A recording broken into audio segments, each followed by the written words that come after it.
जय हिंद बच्चों, कैसे हो? उम्मीद है अच्छे होंगे। बच्चे अभी हमारा चल रहा है कक्षा 9 का विज्ञान अध्याय 2, क्या हमारे आसपास के पदार्थ शुद्ध हैं। आज बच्चे इस अध्याय के अंदर हम पढ़ने वाले हैं टिंडल प्रभाव को, कि टिंडल प्रभाव क्या होता है। टिंडल प्रभाव क्या होता है बच्चे? किसी भी कोलाइडल विलयन में क्या होता है, वो कणों से बन के बना होता है। उनके कणे के ऊपर जब प्रकाश पड़ता है तो वो क्या होता है, पूरे प्रकाश को फैला देते हैं। ठीक है, प्रकाश को फैलाने की वजह से उनका रास्ता दिखने लगता है कि किधर से प्रकाश जा रहा है, पूरा प्रकाश का रास्ता दिखने लगे, उसी को कहते हैं टिंडल प्रभाव। जैसे कोहरे में टार्च वाले बच्चे, पूरा टार्च का जो फोकस होता है ना, पूरा दिखता है, ये टार्च का फोकस जा रहा है पूरा, तो वो क्या है, कोहरा क्या है, टिंडल प्रभाव दिखाता है। ठीक है, ठीक है, कोहरा क्या है, टिंडल प्रभाव। धुआं, जैसे देखो कमरे में कभी बंद किए रहो, ठीक है, धुआं बढ़ जाए, कहीं से अगर सूर्य का प्रकाश थोड़ा सा आ रहा हो तो पूरा सूर्य का प्रकाश दिखता है। ठीक है, वो किसकी वजह से, वो कौन सा प्रभाव है, टिंडल प्रभाव, जिसकी वजह से वो पूरा प्रकाश का रास्ता दिख रहा है। ठीक है, तो ये है बच्चे टिंडल प्रभाव। ठीक है, चलो इसकी परिभाषा देख लेते हैं। टिंडल प्रभाव, कोलाइडल के छोटे छोटे कण प्रकाश के किरण को फैला देते हैं। इस प्रकाश के किरण का फैलना टिंडल प्रभाव कहलाता है। ठीक है, यहाँ पे मैंने बच्चे 2 एग्जांपल लिए, ये मैंने टॉर्च बनाई है, इससे प्रकाश लगा रहे हैं। इसमें क्या है, विलयन है बच्चे। ठीक है, ये क्या है, विलयन है। एक में समझ लो रेत और कण है। ठीक है, पानी और रेत और पानी का मिश्रण है। तो बच्चे इसमें टॉर्च मारोगे तो पूरा उसका रास्ता दिखेगा। ठीक है, दूसरे में मान लो बच्चे कोहरा टाइप में विलयन, ठीक है, कोहरा है, तो इसमें भी क्या होगा, पूरा पूरा उसका टार्च का पूरा रास्ता दिख रहा है। ठीक है, इसी को बच्चे टिंडल प्रभाव कहते हैं। ठीक है, इसी को टिंडल प्रभाव कहते हैं। इसको नोट करो बच्चे, फिर हम आते हैं अगले टॉपिक पर। इसके बाद बच्चे, अगर कोई दो चीज मिश्रित हो गई है, उसको अलग करना है, तो अलग करने की बच्चे कुछ 7 विधियां हैं जिनको हमें समझना है।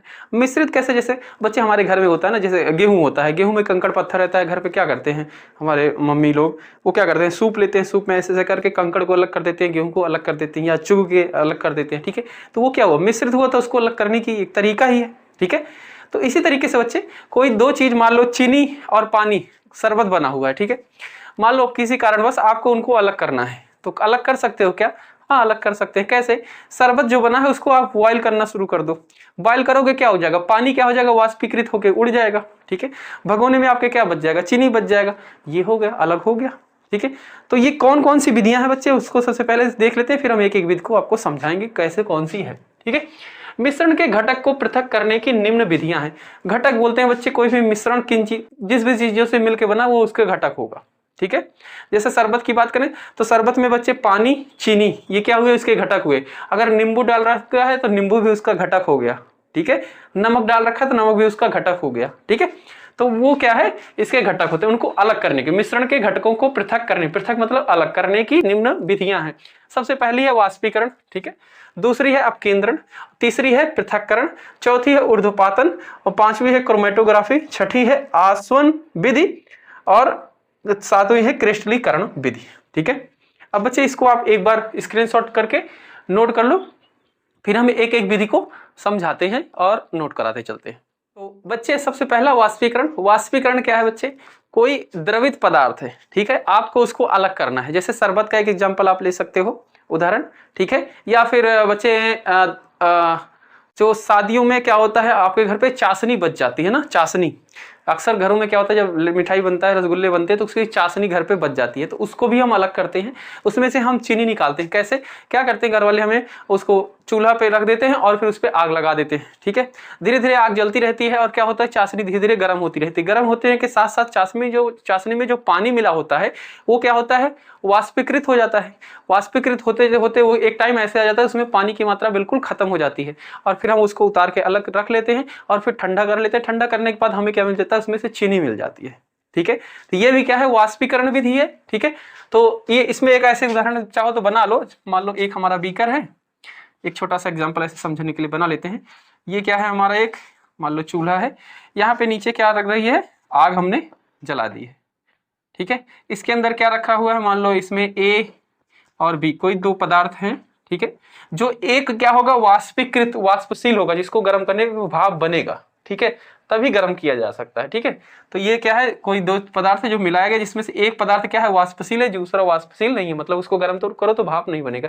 जैसे चीनी है, चीनी को गर्म करो तो भाप बनती है क्या? नमक है, नमक को गर्म करो तो भाप बनता है क्या? नहीं बनता, कितना भी गर्म कर लो।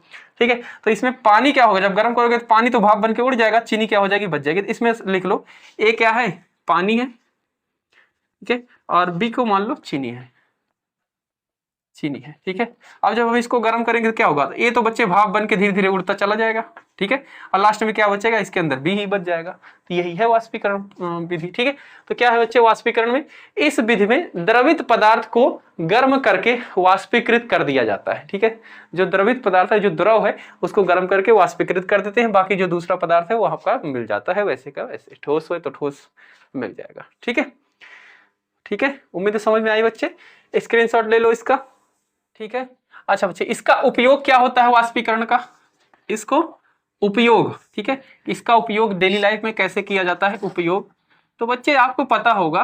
ठीक है, समुद्र से जो नमक प्राप्त किया जाता है, पता है ना, समुद्र से नमक कहाँ से प्राप्त करते हैं, समुद्र से, क्योंकि समुद्र के अंदर नमक की मात्रा है, उसके पानी के अंदर उपस्थित है, तो उसको प्राप्त करना कैसे, क्या करते हैं बच्चे, पानी को क्या करते हैं, वाष्पीकृत कर देते हैं। पानी को लाके वहां पे समुद्र के किनारे छोटे छोटे क्यारियां बनाई गई थी, जैसे खेत में बनता है ना बिगही टाइप में, उसमें लाके पानी को इकट्ठा कर देते हैं। ठीक है, अब पानी क्या है वहां पे इकट्ठा है, तो धीरे धीरे क्या होगा, वो वाष्पीकृत होगा, धूप लगेगी वाष्पीकृत हो जाएगा, एक टाइम आएगा पानी सूख जाएगा, और उसके अंदर फिर और पानी ला के रख देंगे, और पानी ला के रख देंगे, धीरे धीरे ऐसे सुखाते रहेंगे पानी को, तो बच्चे क्या हो जाएगा, उस पर जो क्यारी थी उसके अंदर पूरा एक नमक की परत मोटी सी जम जाएगी, और फिर लास्ट में उसी परत को तोड़ के नमक बनाया जाता है। ठीक है, तो इसी तरीके से, तो प्रयोग में लिखेंगे समुद्र के जल से, समुद्र के जल या पानी से नमक बनाना, नमक बनाना। ठीक है, और प्रयोग क्या है बच्चे, एक तो आपके घर पे जैसे बता दिया, दूसरा प्रयोग बच्चे, कोई कलर मान लो किसी में मिश्रित हो गया है। ठीक है, कोई कलर किसी चीज में मिश्रित हो गया है, जैसे हम लाते हैं ना, जैसे उजाला, नील, नील करने के लिए लाते हैं ना कपड़े, नील क्या होता है बच्चे, पाउडर रूप में भी आता है, और अब देखते हो एक लिक्विड रूप में भी आता है, तो पाउडर से ही लिक्विड बनाया जाता है, पाउडर क्या करते हैं, पानी मिला देते हैं, नील बन गई। अब मान लो बच्चे जो मिश्रण हो गया उससे मुझे फिर से पाउडर प्राप्त करना है, पाउडर को भी बच्चे डाई बोला जाता है। ठीक है, डाई, फिर से मुझे वही डाई प्राप्त करना है, तो क्या करेंगे, नील को गर्म करो, क्योंकि उसके अंदर क्या है, पानी है, दूसरा पदार्थ, वो वाष्पीकृत होकर उड़ जाएगा, लास्ट में जो बचेगा वो क्या बचेगा, पाउडर बचेगा। ठीक है, तो डाई से या फिर रंगीन पानी से कलर को निकालना,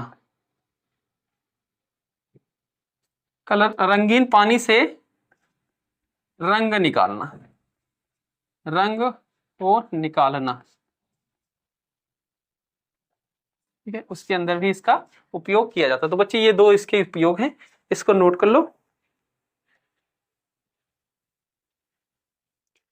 इसके बाद बच्चे है अपकेंद्रण विधि। अपकेंद्रण विधि क्या है बच्चे, कोई दो पदार्थ, ठीक है, ऐसा हो कि जिसका एक घटक क्या हो, भारी हो दूसरे की तुलना में।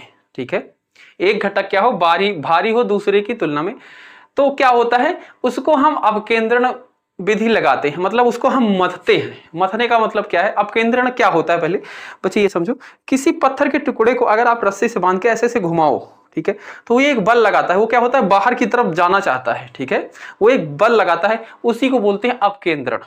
ठीक है, तो उसी तरीके से जब कोई दो पदार्थ मिश्रित हैं और उसमें एक पदार्थ का क्या है, भार क्या है, ज्यादा, उसके कण का भार ज्यादा है और दूसरे वाले का हल्का है, जब उन दोनों को आप मथोगे ना, ऐसे घुमाओगे, तो जिसका भार ज्यादा होगा वो बाहर भगेगा तेजी से। ठीक है, और वो क्या हो जाएगा, जिसका भार हल्का है उससे अलग होके बाहर चला जाएगा। ठीक है, इसी को बोलते हैं अपकेंद्रण विधि। अब इसका यूज कैसे करते हैं बच्चे, जैसे वॉशिंग मशीन है, वॉशिंग मशीन जो कपड़े को सुखाती है, उसमें देखा होगा बच्चे, कपड़े को धुलने के बाद क्या करते हैं, एक सिलेंडर शेप में होता है, जो सिलेंडर में छेद होता है, ठीक है, चारों तरफ उसमें जगह खुली होती है, उसके अंदर क्या करते हैं, कपड़े को भर देते हैं, और उसके बाद मशीन को चालू करते हैं, तो वो क्या होता है, सिलेंडर तेजी से घूमता है। अब तेजी से घूमेगा तो बच्चे, कपड़ा जो गीला कपड़ा, उसमें क्या क्या मिश्रण है, एक तो कपड़ा है, दूसरा पानी है, इसी को तो हमें अलग करना है। सुखाना क्या हुआ, कपड़े का पानी, कपड़े में से पानी निकाल दो, सूख गया कपड़ा, सुखाना यही हुआ। तो अब क्या करेगा, वो तेजी से घूमेगा, तो पानी का जो कण है वो क्या होता है, वजन होता है कपड़े की तुलना में। जब तेजी से घुमाएंगे तो वो पानी क्या हो जाएगा, छिटक कैसे बाहर निकल जाएगा कपड़े से। ठीक है, जो छेद है उस सिलेंडर शेप में जिसमें भरा गया उसमें छेद होता है, उसमें से वो निकल के बाहर चला जाएगा और बच्चे कपड़ा आपका सूख गया। यही होता है, ठीक है। और इसी का उपयोग बच्चे आपके घरों में होता है। जब दही से बनाते हैं ना, मट्ठा बनाते हैं, दही से मट्ठा बनाते हैं, तो उसके लिए क्या यूज करते हैं, एक खैलर होती है जिसको हम ऐसे घुमाते हैं, ठीक है। वो भी क्या करता है, एक तरीके से वो आपका दही जो है उसको मथ रहा है, मथता है तो बच्चे क्या हो जाता है, दही मट्ठे में कन्वर्ट हो जाती है, उसका क्रीम अलग हो जाता है और मट्ठा अलग हो जाता है, ठीक है। मथने की वजह से क्या होता है, क्रीम क्या हो जाती है ऊपर की तरफ और चारों तरफ बाउंड्री में चिपक जाती है जब मथते हैं तो, ठीक है। और मट्ठा क्या है बच्चे, नीचे रह जाता है। और लास्ट में क्या करते हैं, क्रीम को हम हाथ की मदद से छान लेते हैं। ये है, ठीक है। तो ये इसका उपयोग है और इसी को बोलते हैं बच्चे अपकेंद्रण विधि, ठीक है। कि जब दो चीज को आप मिक्स करो, मथो तेजी से, तो उनका अलग हो जाना, ठीक है। देखो इसमें एक प्रकार का अपकेंद्रीय यंत्र का उपयोग होता है बच्चे, इसमें यंत्र लगता है। जैसे मथनी के लिए दही आपको मथना है तो उसके लिए एक होती है यंत्र, ठीक है। कपड़े को सुखाना है उसके लिए भी एक यंत्र है, मशीन है पूरा, ठीक है। यंत्र का उपयोग किया जाता है जो कि एक प्रकार का मथनी होती है, ठीक है, जो मथने का काम करती है, मथनी होती है, जिस मिश्रण में इसे तेजी से घुमाया जाता है, जिस मिश्रण में इसको तेजी से घुमाया जाता है तो भारी कण नीचे बैठ जाते हैं और हल्के कण ऊपर ही रह जाते हैं। इसी को बोला जाता है बच्चे अपकेंद्रण विधि।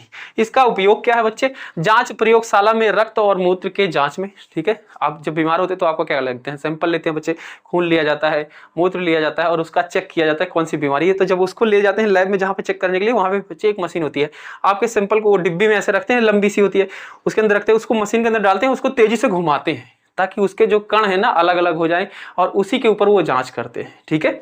तो ये किया जाता है वहां पे। मक्खन से क्रीम निकालने की प्रक्रिया में इसका उपयोग किया जाता है। कपड़े धोने की मशीन में भी इसका उपयोग किया जाता है, ठीक है। कपड़े धोने कपड़े सुखाने दोनों में। कपड़े धोने में भी क्या होता है, कपड़े को क्या होता है, एक बॉक्स होता है वो नीचे से घूमता है, उसी में कपड़े को पूरा डाल देते हैं निरमे के साथ, पानी के साथ। अब क्या करता है, वो कपड़े को बार बार घुमाता है, ऐसे घुमाता है, फिर ऐसे घुमाता है, फिर ऐसे घुमाता है, ऐसे। तो ऐसे क्या होता है, जो कण है, जो कपड़ा गंदा है, मतलब जो धूल के मिट्टी के कण है, वो क्या होता है, घूमने की वजह से कपड़े से बाहर निकल जाते हैं, बार बार घुमाने की वजह से, और वही तो धुल गया, फिर धुल जाता है उसी तरीके से कपड़े, ठीक है। तो इसको नोट कर लो, स्क्रीनशॉट ले लो।